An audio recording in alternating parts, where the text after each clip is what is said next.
like meaning you're constantly chasing the rear. Like it's not necessarily understeer problems, but if you have like oversteer, it takes more energy to manage because you're trying not to die.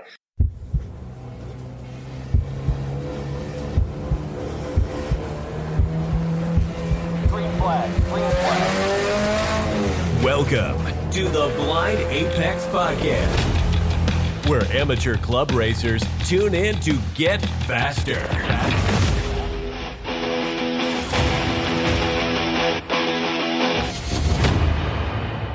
This episode is brought to you by Deechworks Fuel Systems. Visit deechworks.com for all your fuel system needs.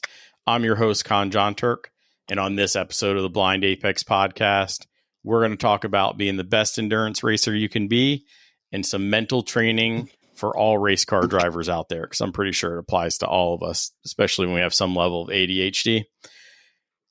Since I really don't know anything about this stuff, I need an expert guest. Joining me, 2016 24 Hours of Daytona PC class winner, GTX class winner in the 2021 24 Hours of Sebring. Seems like he's driven every kind of sports car out there. Part of Random Vandals Racing, Kenton Koch. Welcome to the podcast, sir.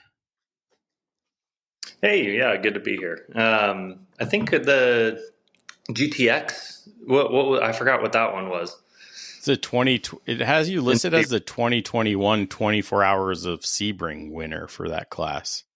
Oh, that's right. Yes. Yeah. I'm sorry. That was not an IMSA race. It was a Creventic race. So I was like trying to remember what class net was. I was like GTX and IMSA. I don't think there was a GTX class in IMSA, but there was not. It was in the Creventic series. Yeah, that was an interesting race actually. So we could talk about that later. Yeah, you've got a lot of endurance racing under your belt.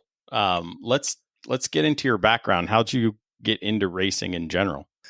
So yeah, I think at an early age, most kids start out in karting. I'm no different than the next. But you know, when I was about 6 years old, my dad and I went with my cousins to the LA Auto Show, and I'm from Southern California and kind of born and raised there up until 7 years ago, where I moved out to Charlotte for racing. But, you know, when I was 6 years old, we went to the LA Auto Show and we saw a go-kart down there, and in the kind of exposition kind of lower area, not where all the manufacturers are. We saw a go-kart and I was like, that looks really freaking cool. And, you know, from that point on, I was like, I want to do karting. Like this is awesome. My dad raced desert vehicles, like kind of class, I think it was class 11 buggies, like I forgot if it was class 10 or class 11, but anyways, they're like VW bugs basically. Mm-hmm. So like he raced that until I was like 4 or 5. So my earliest memory is seeing cars in the desert. So I would say like the kind of car and racing thing was kind of in my blood from a young age. And we asked the people, how old do you have to be? I was like, so they told me I had to be 8, and that was the longest 2 years of my life at that point.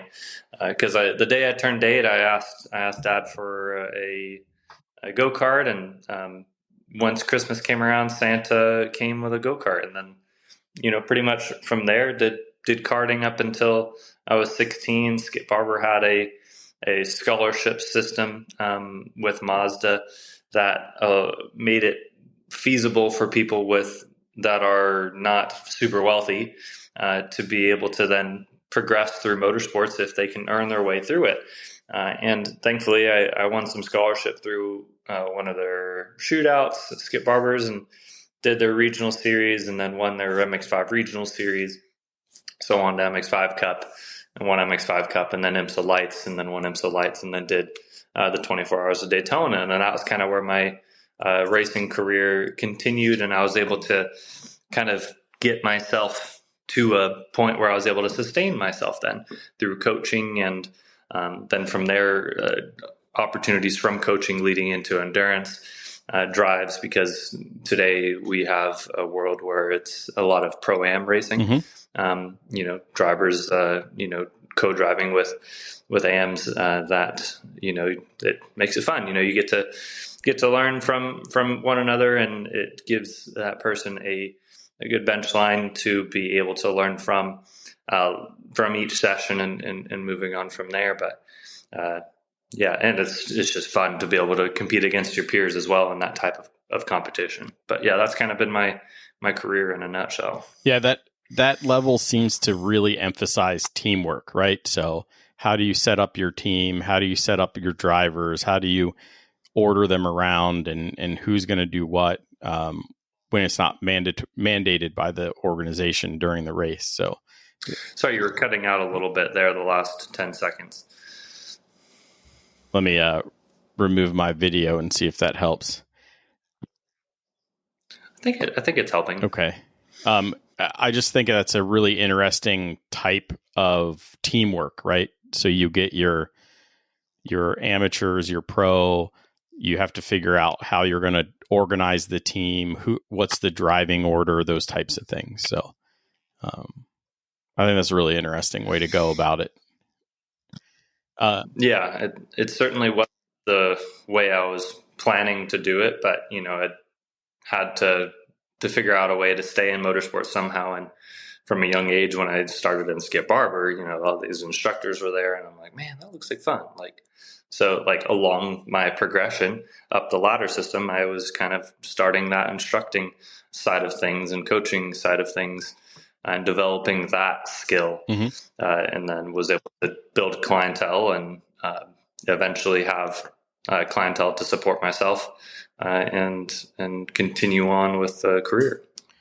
Now, here's a sort of a side curveball. When you're in your program configurations, are you coaching your amateur that's with you? Yes. I mean, yeah, you're definitely, that's the point. I mean, really is what it comes down to. I'm, mainly coaching and actually driving very little, giving them, the person that I'm helping the most time possible in the car so that they can get up to speed. I can get up to speed, and most pros can get up to speed very quickly in just a matter of a few laps. So, you want to make sure that the other person gets as much time as they need to be able to get up to speed, because generally they're less experienced. They're not in the car every other weekend. And that being out of a car for a period of time tends to play a role in how someone is able to develop throughout the year. If they're not in the car as often, when they get back into it, there's definitely a period of getting back into it and getting used to it. Because I've been in a position where I've been out of the car as well for a period of months at a time. And when you get back into it, it's like you feel like you forgot how to drive. You feel like you forgot how to drive. And especially in cars that are quite fast. It's different when you're in a slower car. Those cars are easier to get quickly in versus a higher downforce car that has a lot of commitment that's needed because the limit is just higher, whereas in a slower car the limit is just lower. Extracting the speed is the same out of both, but you have to be able to get to this threshold of commitment to be able to even then start to extract the fine points of being able to go fast. And when you're not even reaching the limit because you're so out of touch with the feeling after being out of the car for so long, you don't get to that point where once you get to that threshold of commitment, you're not even getting to that point unless you have enough track time.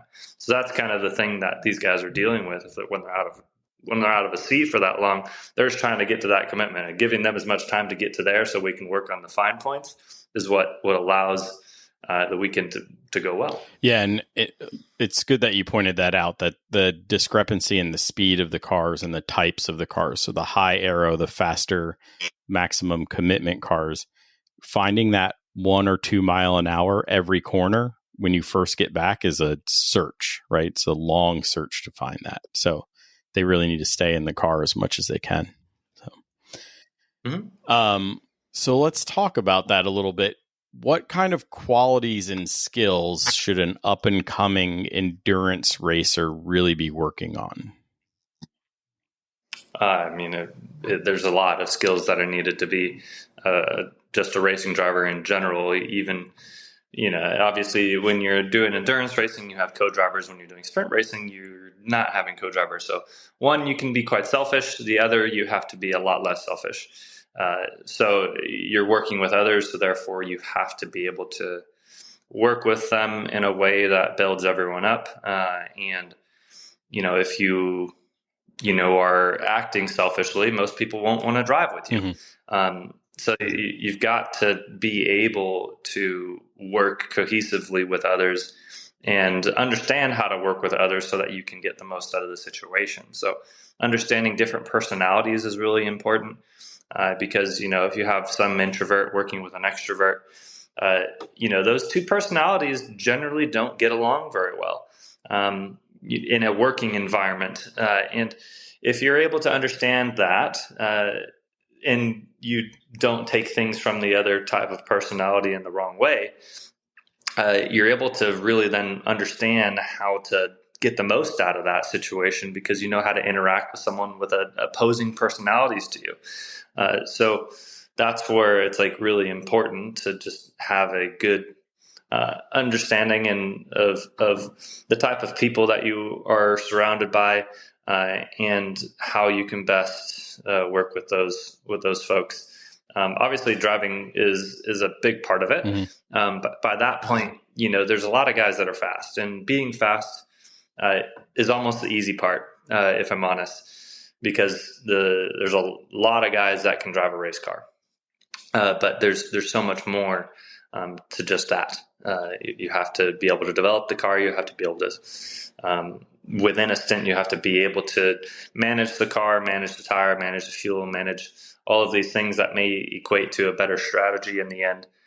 So being able to have the full set of tools in your toolbox to keep the car clean, know when to push, know when not to push, know when to fuel save, know when not to fuel save.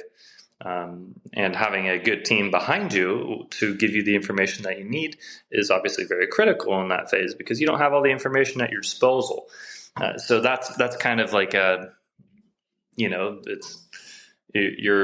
where like the team aspect is very important. Because if you know how to work with others, then you can then eventually get more information that you need from the situation to be able to do your job better.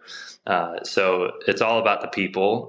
Driving is the easy part, and then understanding how and when to go fast, and when not to go fast, as well is important. So it's like I said, the driving is almost 10% of it. And then the other 90% is how you get the most out of the equipment, how do you get the most out of the people, and how do you get the most out of all those people combined. Yeah, I actually mentally imaging what's going on in the paddock area and while you're in the car, I feel like your ability to communicate has to be pretty strong, especially for you as the driver.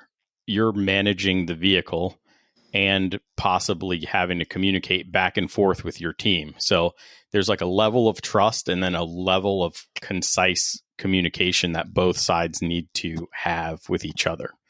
And being able to share that information concisely is pretty important, I would think. But yeah, I mean, and you can like honestly, like if you try to be too aggressive with your thoughts, that's a weird way of putting it.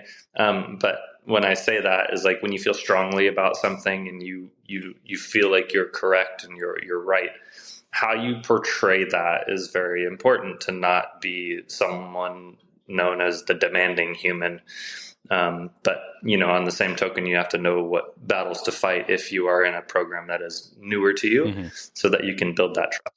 But once you've built that trust, generally you can almost say whatever you want to a degree because that trust is built. And usually when that trust is built, it's built on a good foundation. And if you are doing the right things, generally all those things usually end up equating to a better program. But you've got to start off careful and understanding what battles to pick.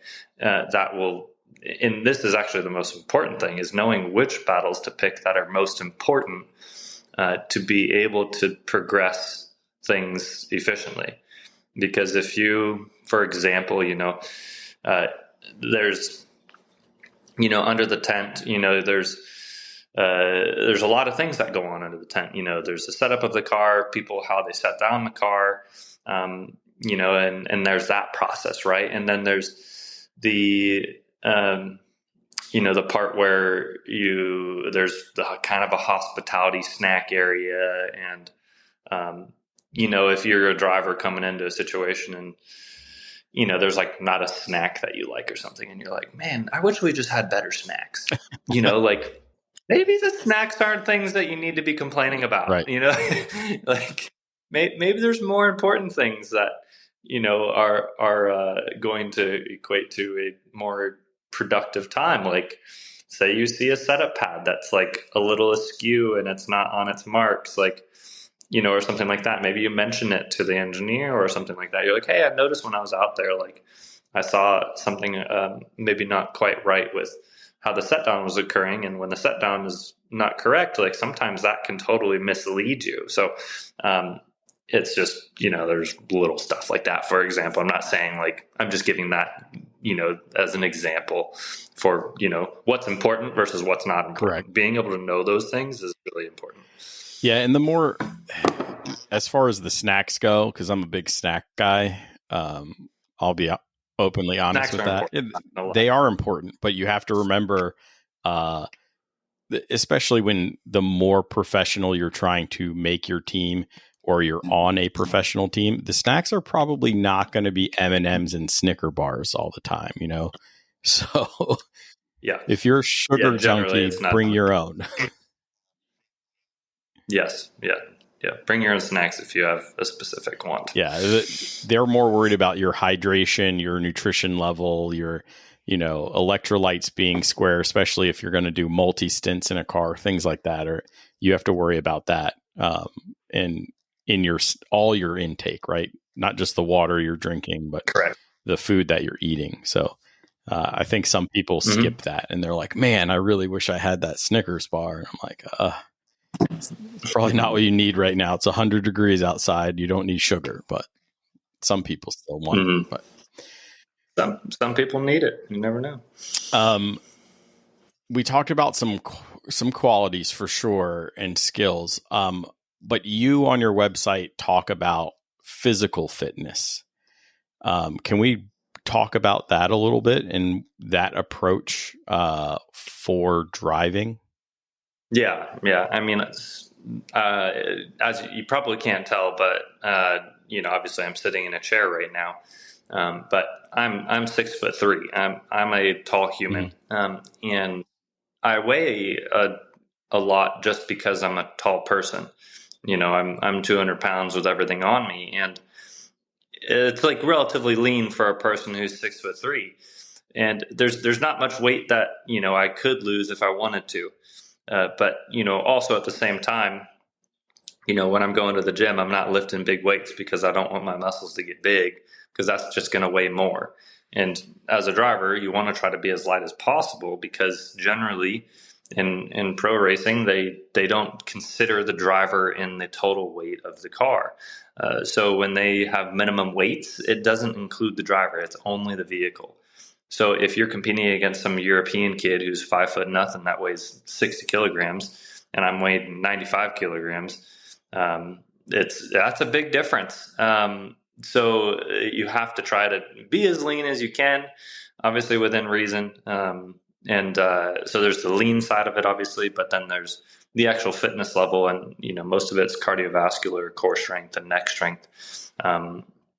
Is kind of what's important when it comes to fitness itself. Thankfully, in sports cars, most of them have power steering, so you're not really dealing with needing to have a strong upper body, shoulder, arms, and things like that.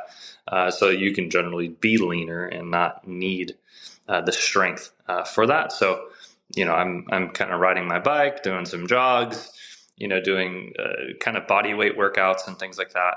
Or lighter weights and more reps to have just a leaner mass with a good cardiovascular system. Now, are you doing your exercises in the heat? to help try to build up that heat tolerance that occurs in the car? I'm weird. Thankfully, I don't have a problem with heat so much. Like, I don't sweat a lot. So when it comes to it depends if I sweat a lot. Like, I generally, if it's hot in the car, I can take the heat quite well.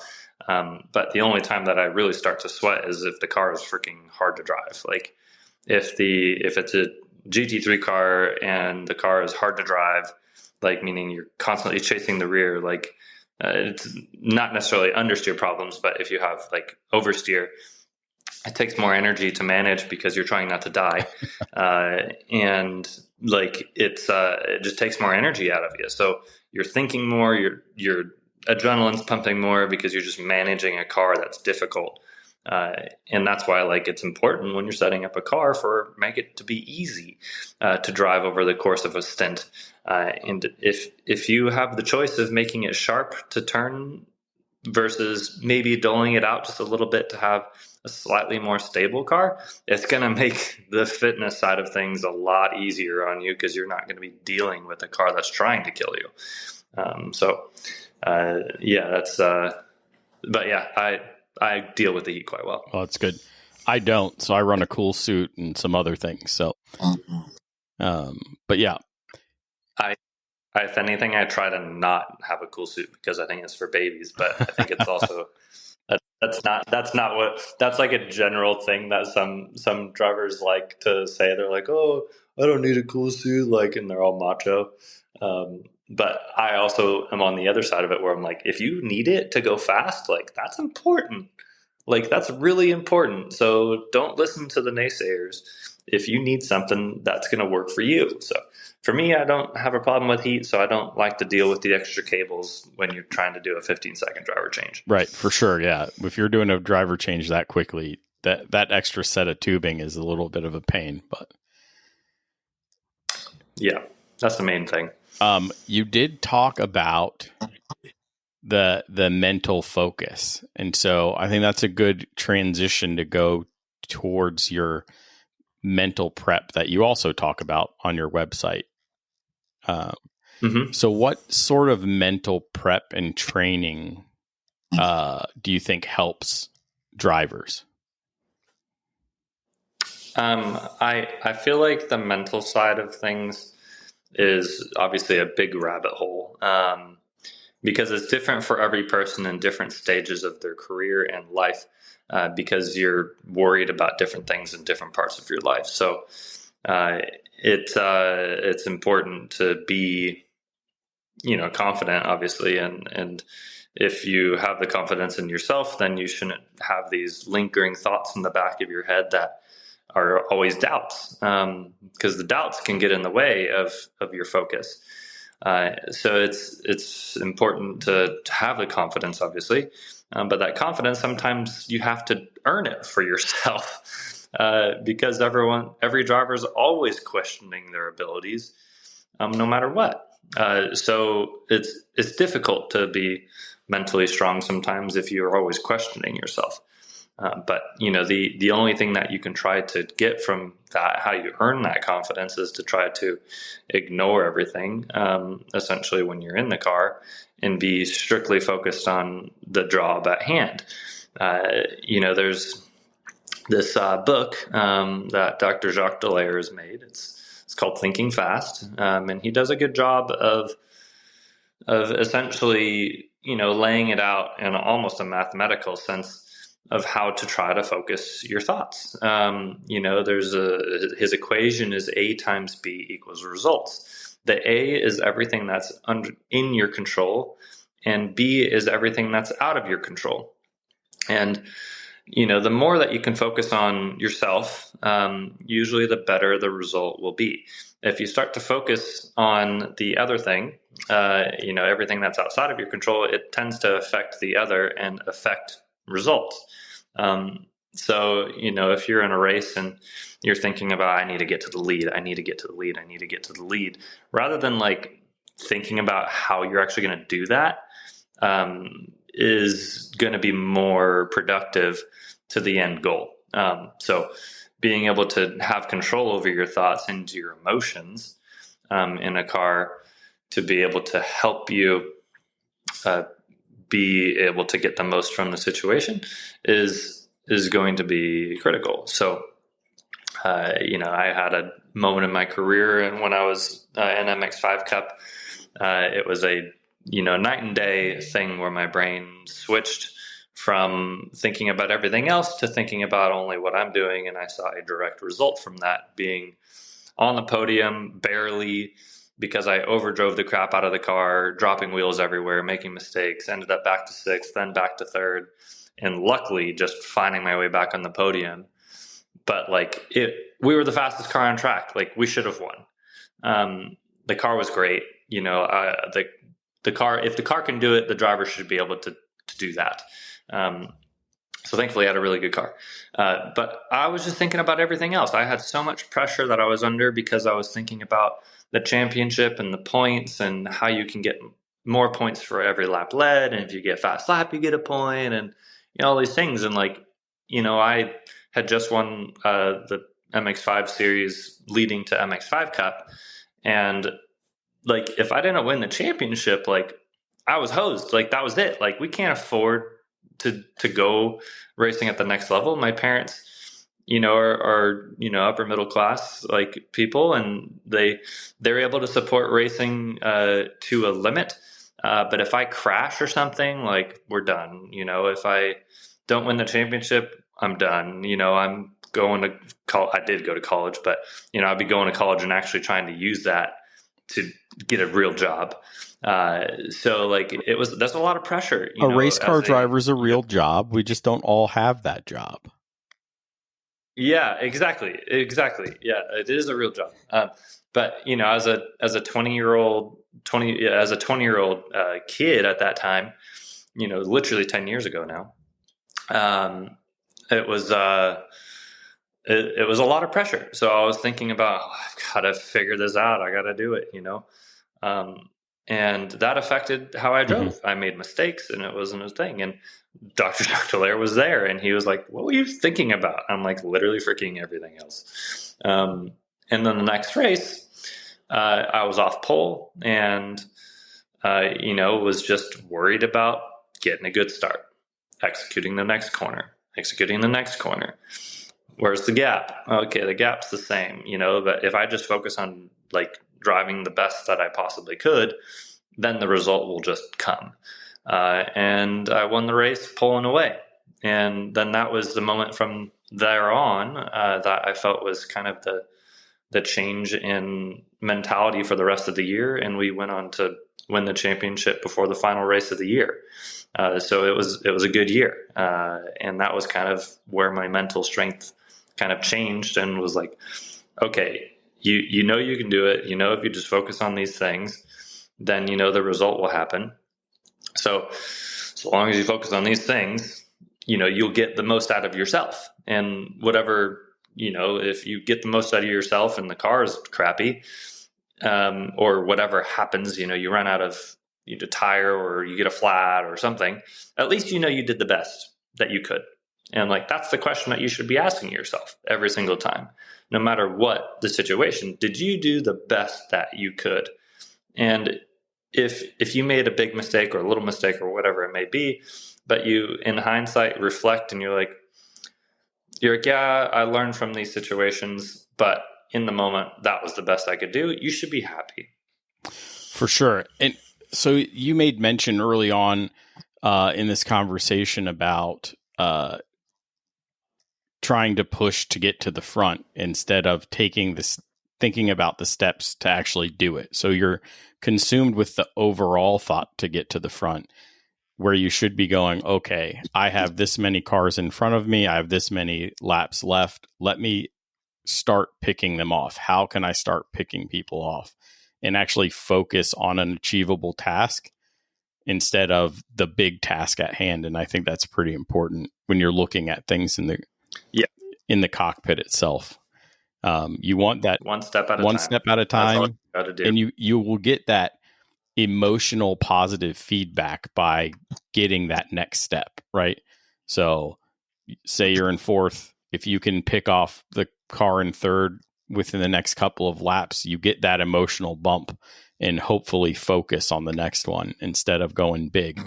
I personally had an issue where, and it really shouldn't have been an issue for me. In the grand scheme of things, it's not that bad, but I had an on-track incident where I was run into by another car, right? I lost one position, big deal. The car didn't seem, I had to evaluate the car. So the first thing I did was evaluate the car to see if I needed to come in, if anything was broken, right? Nothing felt broken. We keep running. But all I could think about is, why the heck did that guy hit me like out of the blue, right? And it consumed the rest of my race, and it was useless. It was absolutely useless. And I couldn't focus on, okay, I'm only 3 seconds behind the guy that got around me. I can reel him in. I have 35 minutes left in this race. That's plenty of time. If I can make up that time, lap after lap should be easy. No, I was consumed with what had happened instead of what I needed to do.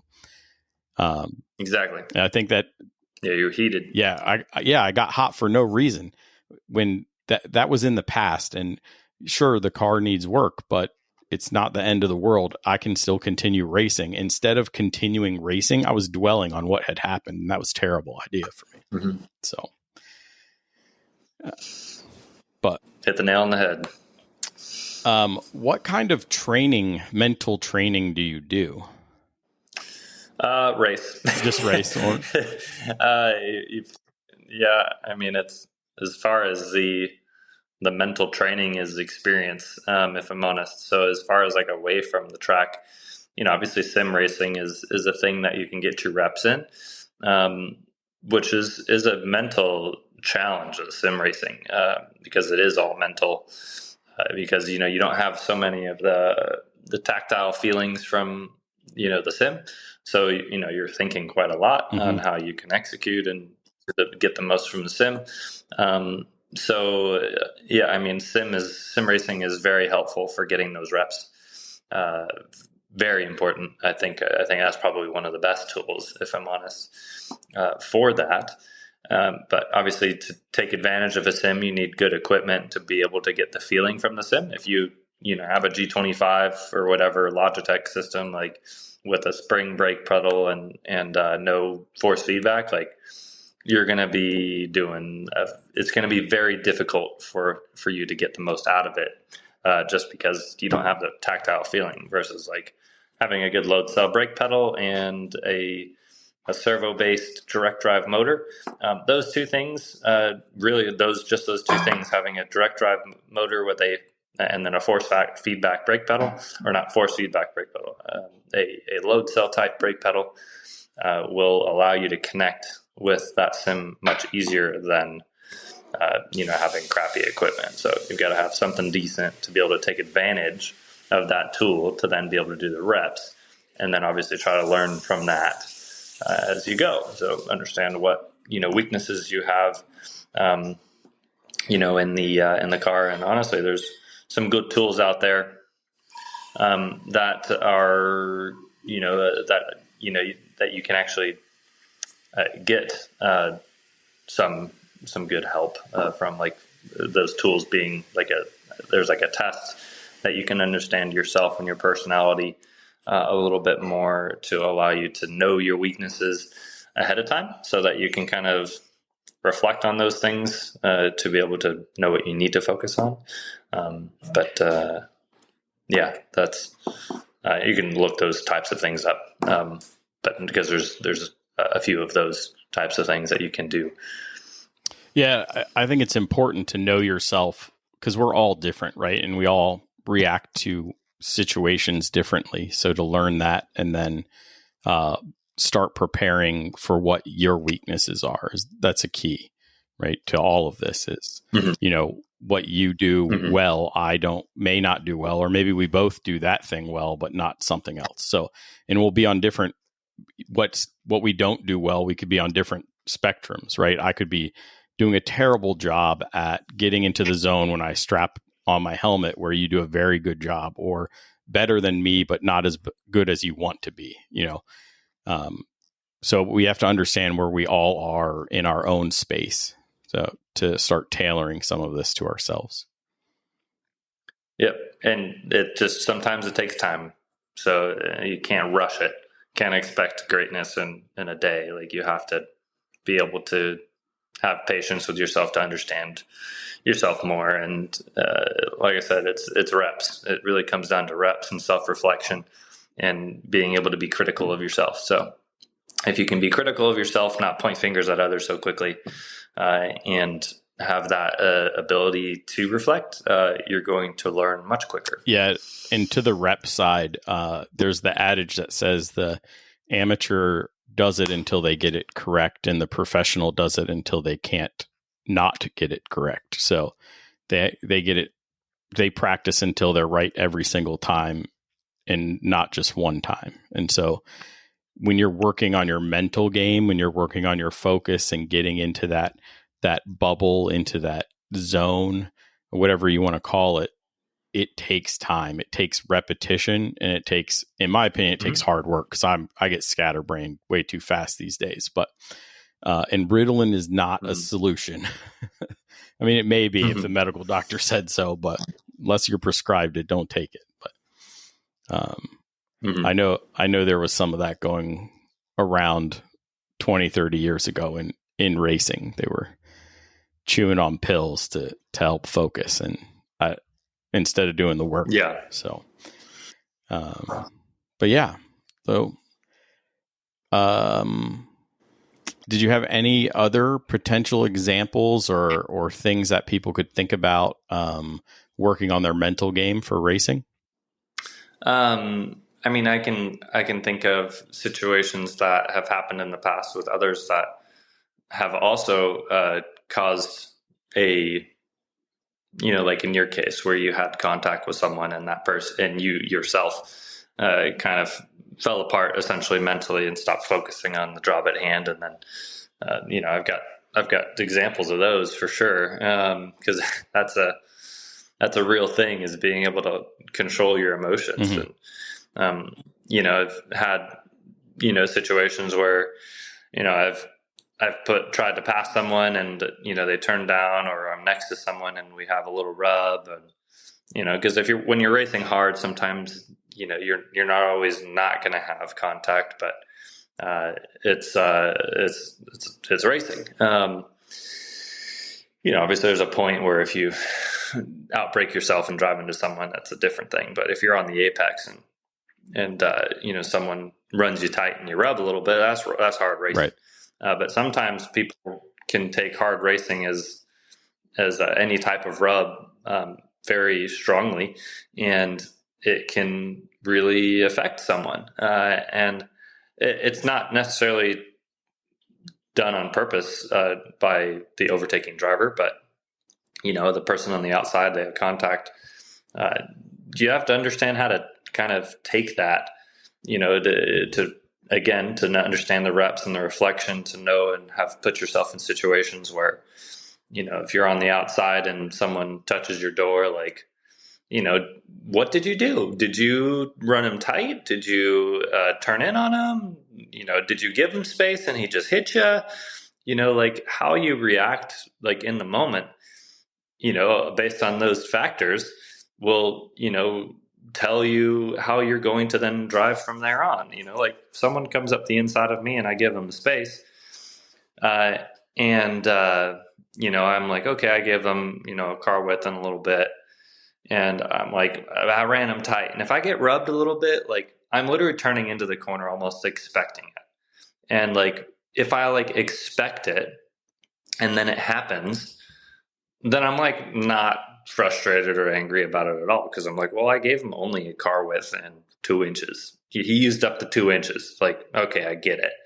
But if I like give him 2 car widths and then the dude just freaking cleans my door off, like, that would frustrate me because that's not what I expected. But, in the end, you still have to come back from those things to be able to, go then move forward. How you recover is what makes one driver usually better than the next is the recovery side. It's easy to kind of be strong mentally at the beginning of the race, but once the adrenaline starts pumping and things start to occur, how you react to those things and how you say recover from certain situations, how quickly you recover from those situations are really what make some drivers better than the next. Because one guy can qualify a car and then the next guy can qualify a car, and both of them might do a very similar lap time. But if you put them in a race and on the average, because one person's average in the race might be better than the next because of just all of the crap that goes on throughout the race. If someone's able to recover better from those things that occur in the race, they're going to be seconds ahead of that person that, say can produce the same actual peak lap time. Like, there's so many things that, like you've said, on the mental side are really important. That's what separates drivers from one another. A lot of the guys can just do the lap time. The lap time's not always the hard part. Yeah, I think both of it's hard for me these days. I got to get the lap time, and apparently I need to get my head in the game. Honestly, I was like, there's nothing wrong with the car. The stewards should handle this when we get off track, right? But for some reason, I could not fully re-engage into the race. As I'm fixing the car now and getting things ready for our next event, I'm still like, why can't I? What's wrong with me? Why couldn't I put that behind me? So I'm trying to figure out the best ways for me to get around what I know will happen again. And it just happens, right? It's a part of racing. It's not anything to be upset about. Especially if the car's still moving forward and you're still able to race, right?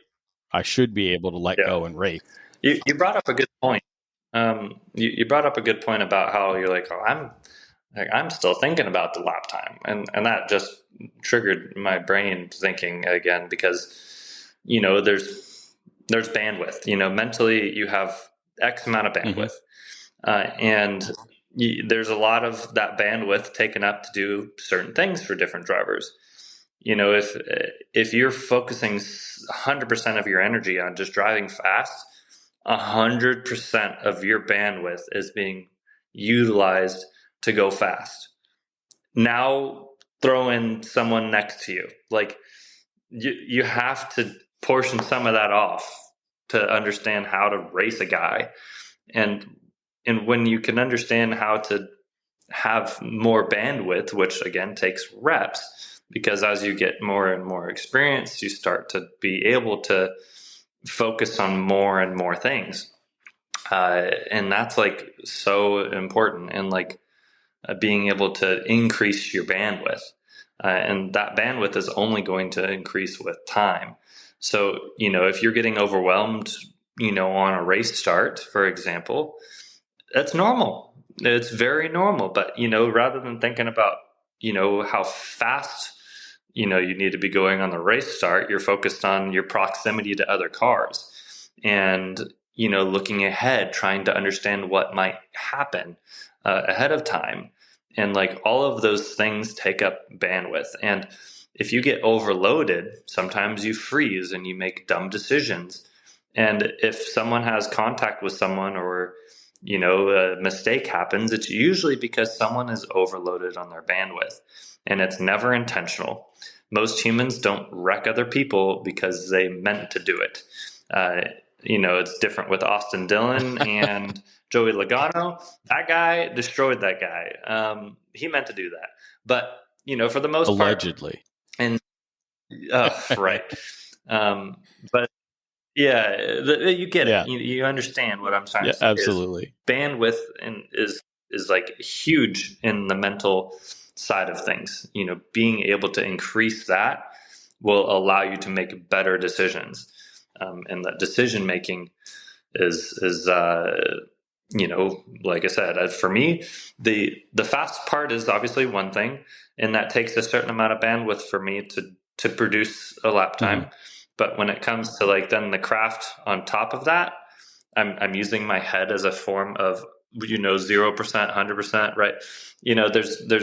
This is how much it takes for me to understand how to go fast. Right.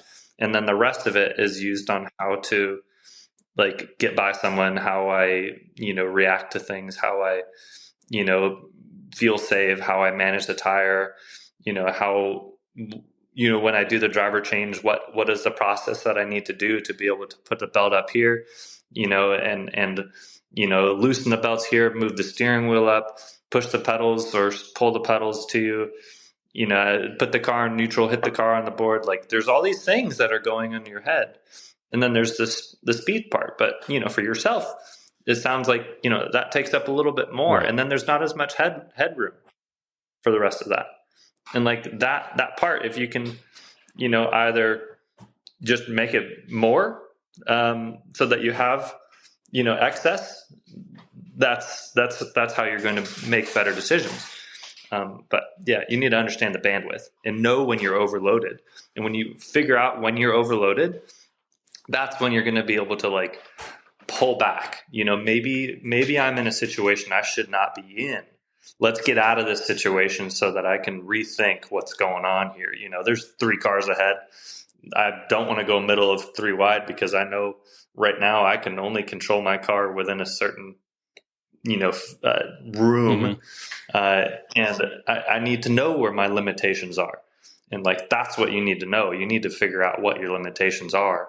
And so you can make smart decisions. And then once you get yourself in more situations, then that will grow. Yeah. The experience will, like you said, even with sims, you can do tight battling in sims. You can get your seat time. I feel like that's such a big thing for this podcast is seat time solves a lot of problems. And so the more you can encounter the uncomfortable situations, the more comfortable you'll eventually be and then increase your bandwidth overall. Yeah. So 100%. All right, Kenton. Well, I think that's pretty much all I wanted to cover. I really appreciate you coming on the podcast. Also, congratulations on your GTD win this past weekend. So I forgot to congratulate you on the win. Yeah, thanks, man. That was a long time coming for the team, for sure. Yeah, you guys are putting in work. Not expected from. All right. Well, I appreciate you coming on the podcast. Yeah, thank you. Until next time, keep working on yourself, keep working on the car, and let's get faster.